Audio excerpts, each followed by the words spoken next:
வணக்கம். இது உங்கள் புதுவை தமிழ் சேனல்.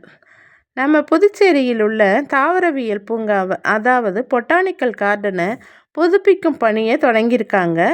அதை பற்றி இந்த வீடியோவில் பார்க்கலாம்.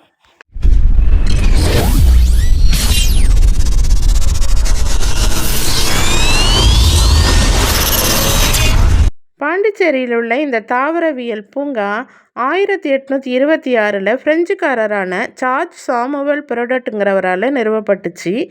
198 வருஷம் பழமையான இந்த பூங்கா கிட்டத்தட்ட 22 ஏக்கர் பரப்பளவில் அமைஞ்சிருக்கு. இந்த பழமையான இந்த பொட்டானிக்கல் கார்டனை அங்கங்கே இடிச்சிட்டு புதுப்பிக்கும் பணியை தொடங்கியிருக்காங்க. சென்ட்ரல் கவர்மெண்ட் நிறுவனமான NPCC நிறுவனம் தான் இந்த புதுப்பிக்கும் பணி ஆணையை வழங்கியிருக்காங்க. ஸ்மார்ட் சிட்டி திட்டத்தின் கீழே புதுப்பிக்கும் பணியை மேற்கொள்ள இருக்காங்க. இதுக்காக 9.11 கோடி நிதி ஒதுக்கியிருக்காங்க. 2002 வருஷமே இந்த பூங்காவை மாற்றி அமைக்கிறதுக்கு மாஸ்டர் பிளானை உருவாக்கி அறிக்கையும் கொடுக்கப்பட்டுச்சு. அதை தொடர்ந்து முதற்கட்ட பணியாக கடந்த 2015 தோட்டம் அமைக்கும் பணி தொடங்கப்பட்டது.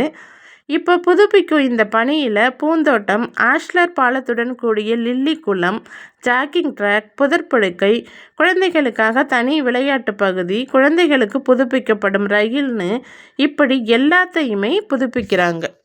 ஸ்மார்ட் சிட்டி திட்டத்தின் கீழே நுழைவு வளைவையும் புதுப்பிக்கிறாங்க. டிக்கெட் கவுண்டர், அப்புறம் டாய்லெட் இதெல்லாமே இடிச்சிட்டு புதுசாக கட்டுறாங்க.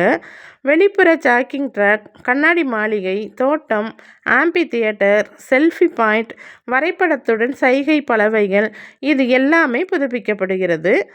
இது மட்டும் இல்லாமல் பூந்தோட்டங்களுக்கு நடுவில் 5 நீரோற்றுகளையும் அமைக்கிறாங்க. இன்னும் 8 மாதங்களுக்குள்ளேயே இந்த சீரமைக்கும் பணிகள் முடிவடையும்னு எதிர்பார்க்கப்படுகிறது. இந்த பொட்டானிக்கல் கார்டனில் ஏற்கனவே 2400 மரங்கள் இருக்குங்கிறது குறிப்பிடத்தக்கது. நன்றி. இந்த வீடியோ உங்களுக்கு பிடிச்சிருக்குன்னு நம்புகிறேன். இது போல் வேறு ஒரு தகவலோட அடுத்த வீடியோவில் சந்திக்கிறேன். நன்றி. இந்த வீடியோ உங்களுக்கு பிடிச்சிருந்தா லைக் பண்ணுங்கள், ஷேர் பண்ணுங்கள், கமெண்ட் பண்ணுங்கள், சப்ஸ்கிரைப் பண்ணுங்கள். மறக்காமல் பக்கத்தில் உள்ள பெல் பட்டனை ப்ரெஸ் பண்ணுங்கள்.